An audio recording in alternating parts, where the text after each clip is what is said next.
salli ala Muhammad wa ali Muhammad.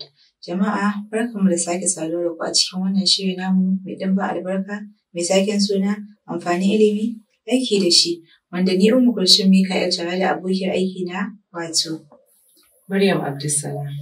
Na san masu kallon masu ce yau kuma me muka zo muku da shi. To cikin wannan zaure namu na amfanin ilimi, aiki da shi, yau za mu magana akan maudu'in talauci. Shin menene ma talauci? Shin shi talauci in mutum bai da kuɗi ne ya zama talaka? Yaya nau'o'in talauci yake? Abu ɗaya ne ko biyu? In kuna tare da mu cikin wannan shirin namu na amfanin ilimi, aiki da shi, za muku bayani sosai akan shi ma'anar talauci da abubuwan da ke kawo shi. Allah subhanahu wa ta'ala yana cewa a cikin Alƙur'ani mai girma, talauci ya fi yaƙi tsanani. To jama'a masu kallon mu, kun dai ji fa talauci ya fi yaƙi tsanani. Mun ji dai ayan Allah subhanahu wa ta'ala da yake cewa talauci ya fi yaƙi tsanani. Kun dai san fa shi fa yaƙi ana kisa kuma ana jigata. Shi kuma talauci ban san bayanin da zaman masu kallon mu ba. Amma dai kuna tare da mu cikin wannan shiri namu na amfanin ilimi, aiki da shi, za mu fayyace muku bayanin shi ta inda ya fi yaƙi tsanani. Wane ne shi wannan talaka? Mu a ƙasar Hausa idan mutum ba shi da kuɗi ne shi bai kira shi talaka. Wai shin haka ne? Amma dai ina tunanin ba haka ba ne. Dan saboda mutum ma in bai da wani abu na amfani ko da ba kuɗi ba, in bai da wani abu na taimakon Allah subhanahu wa ta'ala, shi ma za mu iya kira shi talaka. Manzo Allah sallallahu alaihi wa sallam ya ce ma Abazar ya kasance mai son miskinai kuma ya dinga zama da su. To jama'a masu kallon mu, kun ji yadda muka ji umarni daga manzo Allah yadda ya umarci Abazar yake cewa ya kasance mai son ya zauna da miskinai. To da manzo Allah ya bayani fa yake cewa Abazar ya kasance ya zauna da miskinai, ba wai yayi bayani bane akan shi, yayi bayani ne akan ki ko akai na ko akan ka. Ta yaya zaka zauna da miskini? Kuma yana da kyau ma ka zauna da miskini, ka kasance tare da miskini. Shi hadisin na umarni ne, ya zama mana wajib akan mu kenan ma'aikata abinda manzo sallallahu alaihi wasallam ya ce na zama da miskinai kuma mu dinga son su. Dan shi in ka lura shi miskini, in aka ce mutum miskini yake ga yana da wani rauni tare da Allah subhanahu wa ta'ala, kaga zama da kai kana ƴan uwanta kuna zama da shi da baka guje ba, shi ne aka tsamo shi daga wannan damuwa. To kuma kin ga har wala yau akwai wani hadisi na Imam Jafar alaihi salam yana cewa lallai yana umurtan mu so miskinai musulmai.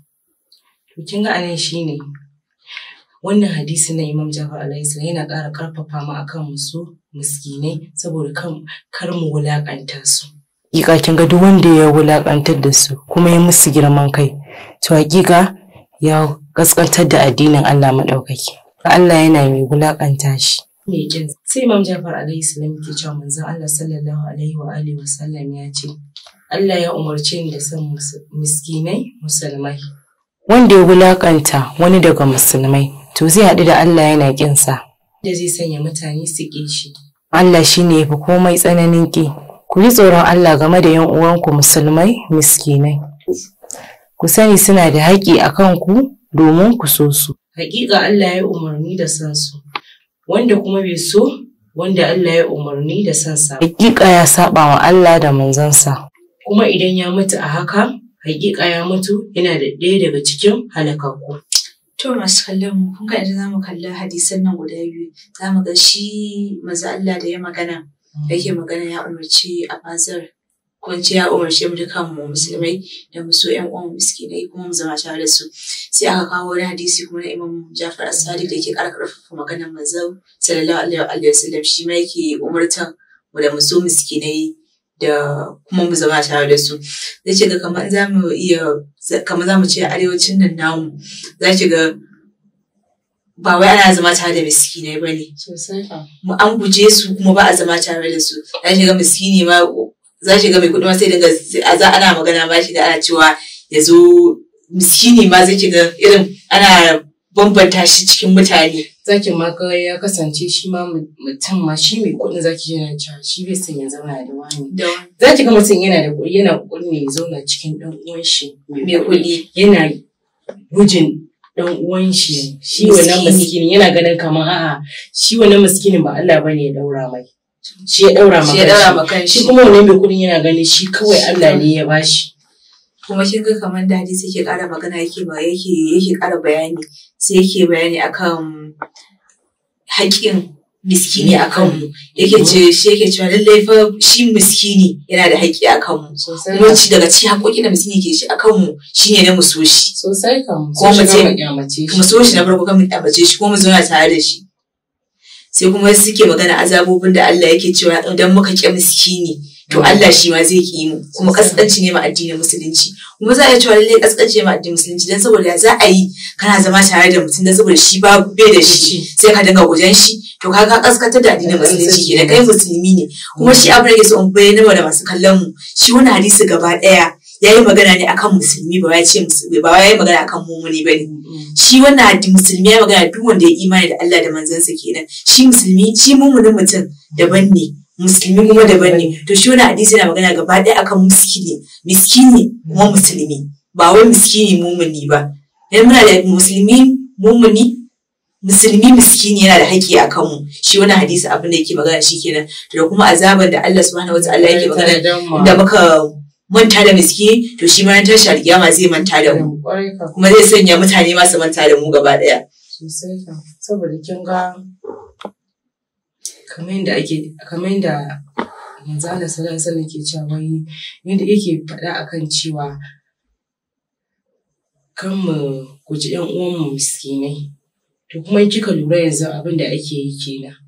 Za ki ga kai kana da kuɗi amma kai kana gujin ɗan uwanka saboda shi bai da shi.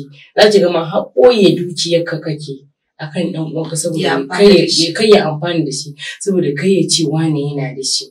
Shi talaka shi miskinin nan in kika lura malama abin da mutane ba su sani ba. Shi miskini yana kai mai kuɗin nan kana ganin miskini Allah bai san da shi ba. Kai ne Allah ya san da kai. Ko ba gaskiya ba. Saboda me yanzu abin da ke faruwa kenan a yanzu abin da ya sami mu kenan ma abin da ma ya samu al'umma dukan mu ma. Za ki ga kai kana da kuɗi ba wai ka son zama kusa da miskini dan uwanka. Ba ka son miskini ya raɓe ka. Miskini zai iya buƙatan abu ya zo wurinka kafin ya ƙarasa ka gatsar da shi ka ce ba ka da shi. Kuma alhalin kana da shi. To shi ne wannan soyayya wanda kin ga aiki a mata ne kuma Allah subhanahu wata'ala ya ce ba ma ka tare da shi in dai kana gudun dan uwanka saboda kai kana da kuɗi shi kuma miskini nan bai da kuɗi. Kin gani? To jama'a masu kallon mu muna da ta magana akan miskini amma bari mu je mu shakata sai mu koma ga maudu'in mu na talauci.